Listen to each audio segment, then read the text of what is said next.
for being here. My name is Jenny Oliver. I'm the head of dance performance here at Tufts University, and I'm really, really excited to have you all here. I think this is our first Dances at Noon in a few years, so a really special time for us, and to have you all here is really wonderful.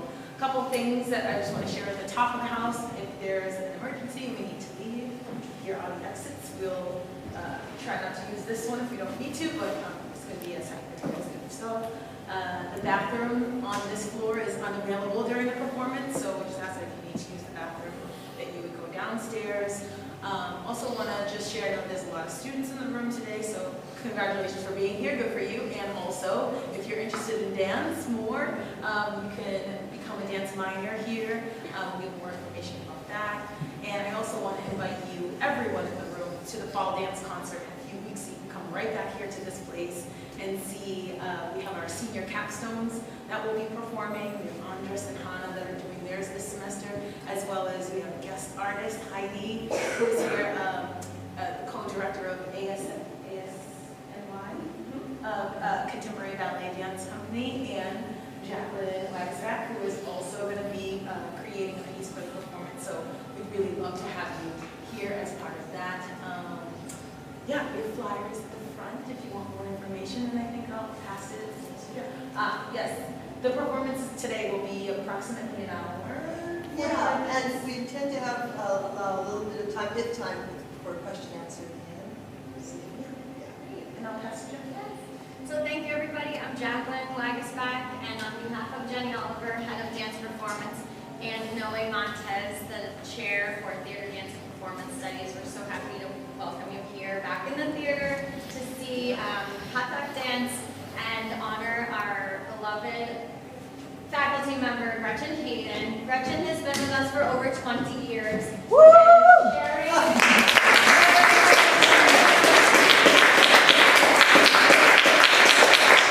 Sharing this dance form that she really has made a life in and dedicated her life to. She had quite an extensive performing career.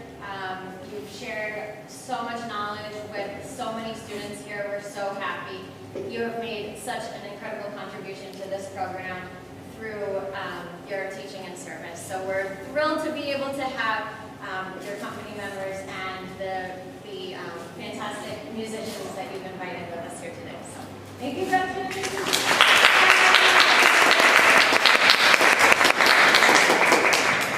Yeah, 20 years, 22 years actually.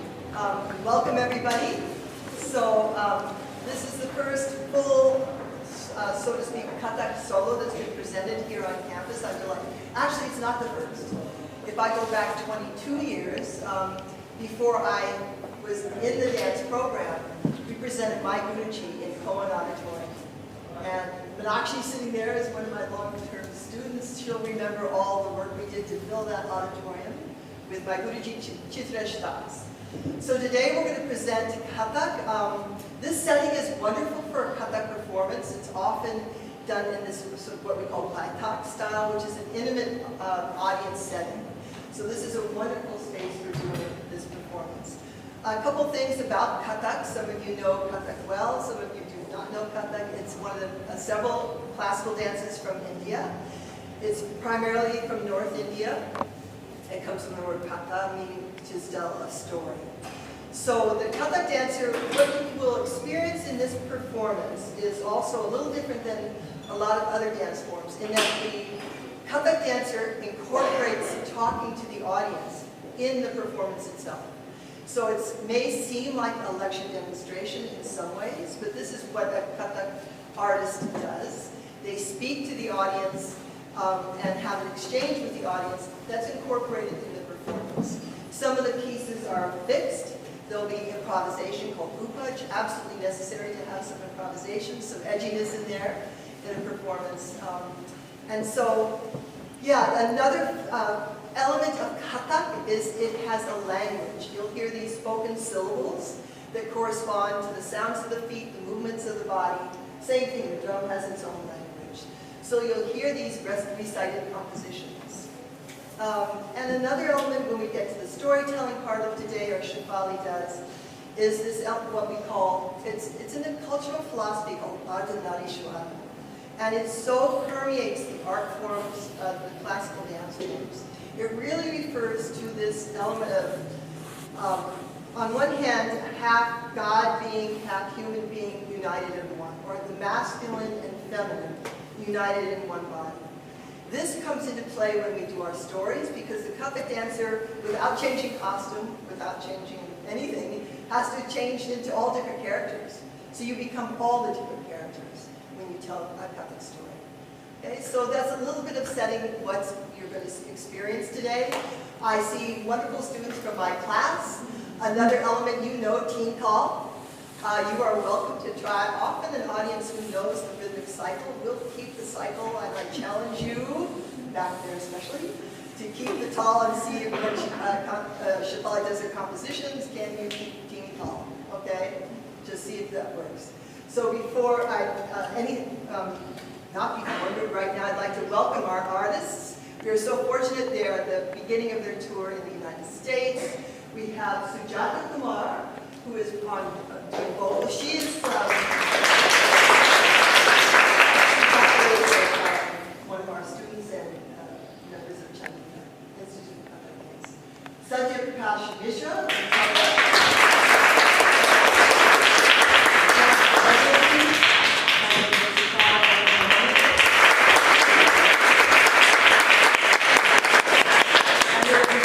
Jain, as you know, on Kathak. So we turn to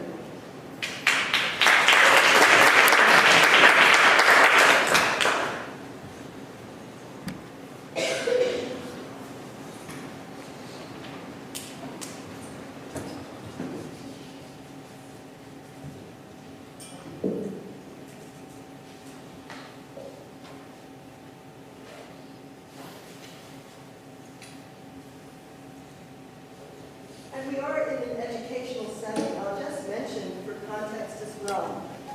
You'll see the musicians tuning their instruments, and even during the performance, they will often be tuning their instruments. These instruments are so sensitive to temperature changes or temperature in the room. So that's part of the performance as well, is to incorporate tuning the instruments before entering the room.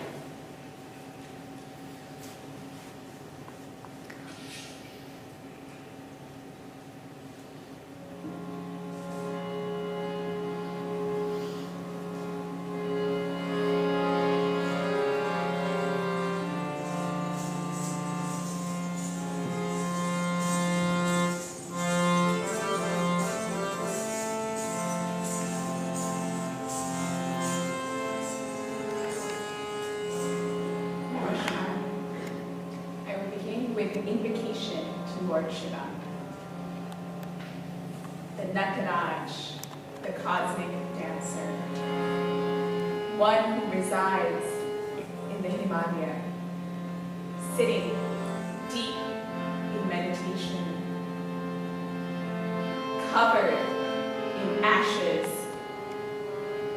He wears a necklace of skulls.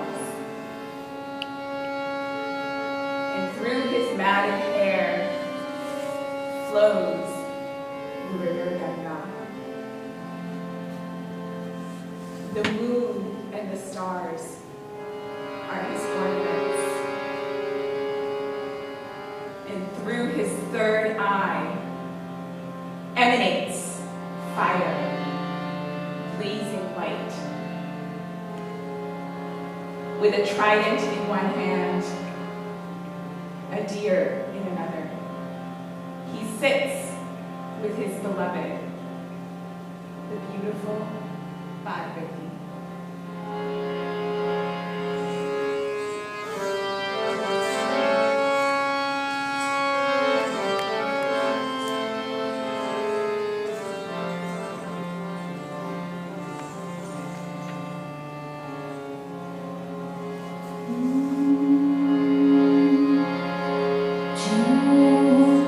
Shankara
Pleasure to be here with all of you this afternoon. My teacher, Gretchen, has been teaching here for over 20 years, and it's very special to be able to share with all of you a little snippet of a traditional Kathak performance. And so what we'll do next is a rhythmic exploration, where you'll see Nrit, pure dance. As Banerjee mentioned, some of the students here will be dancing in a rhythmic cycle of 16 beats. So Indian classical music and dance is cyclical, unlike Western music, which goes kind of linearly. Everything we do is in cycles. So this will be a cycle of 16 beats, and we'll explore different ways of coming to one, the first beat of the cycle. So there'll be some improvisation, as is traditional to Indian classical music and dance. So I have some ideas, and then we'll kind of create on the spot with the musicians, and it's that coming together that's very exciting when it comes together with the dance and the music and the rhythm. You'll see a contrast of very sharp stances and then subtle, delicate movements. Movements of the wrists, the neck, the eyes, and the breath. A short exploration in 16 beats.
5 different speeds. So begin in a very slow speed, slowly, ascend up.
1, 2, 3, 4, 5, 6, 1, 2, 3, 4, 5, 1, 2, 3, 4, 3, 1, 1.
Kathak is characterized by this concept or philosophy of Ardhanarishvara, half male, half female. And so in a story, the solo dancer depicts all of the characters of the story, including the elements of nature. So this is a story of Govardhan Giri.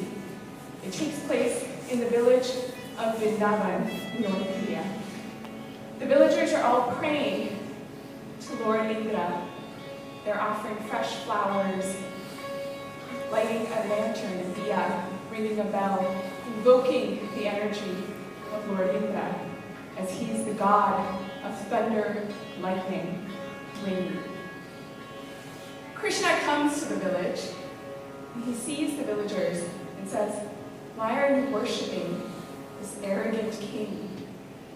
Worship instead the divine that lives within you." The villagers heed in Krishna's words. They listen, and Krishna leaves. Up in the heavens, Lord Indra sits on his throne. He looks down. He's incensed. Why are the villagers not worshiping me? And he decides he's going to teach them a lesson. He orders his servant to go fetch his bow and arrow. He takes aim at the clouds and shoots, unleashing torrential rain, thunder on the village. The village is flooded. And the villagers are in despair. The men are looking at their crops destroyed. The women are gathering their children. Kids are scared. And then the men decide they're going to build a boat and row to dry land. When they arrive, they build a small temple and worship Lord Krishna. "Please come save us." Krishna reassures them. Then he lifts the mountain mountain of Govardhan at his finger and provides safety to all the villagers in the region. So the story of Govardhan.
dry land, and they prayed to Lord Krishna.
I mean, you're welcome. I know everybody's quite time conscious on campus.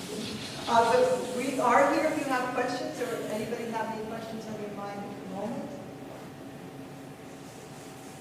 And then we will conclude. Go, somebody, yes. Yeah, great job, by the way. I'm actually trained in the Lucknow Purana, and I was wondering what Purana for the majority of this performance was. Our Banerjee is from the Lucknow Purana. He's trained in the Lucknow Purana, but he was his guru was actually from Rajasthan, and so he was very influenced by the Jain Purana as well. So I'm sure you saw elements of both. It was beautiful, great job. Who have you trained with? I actually learned from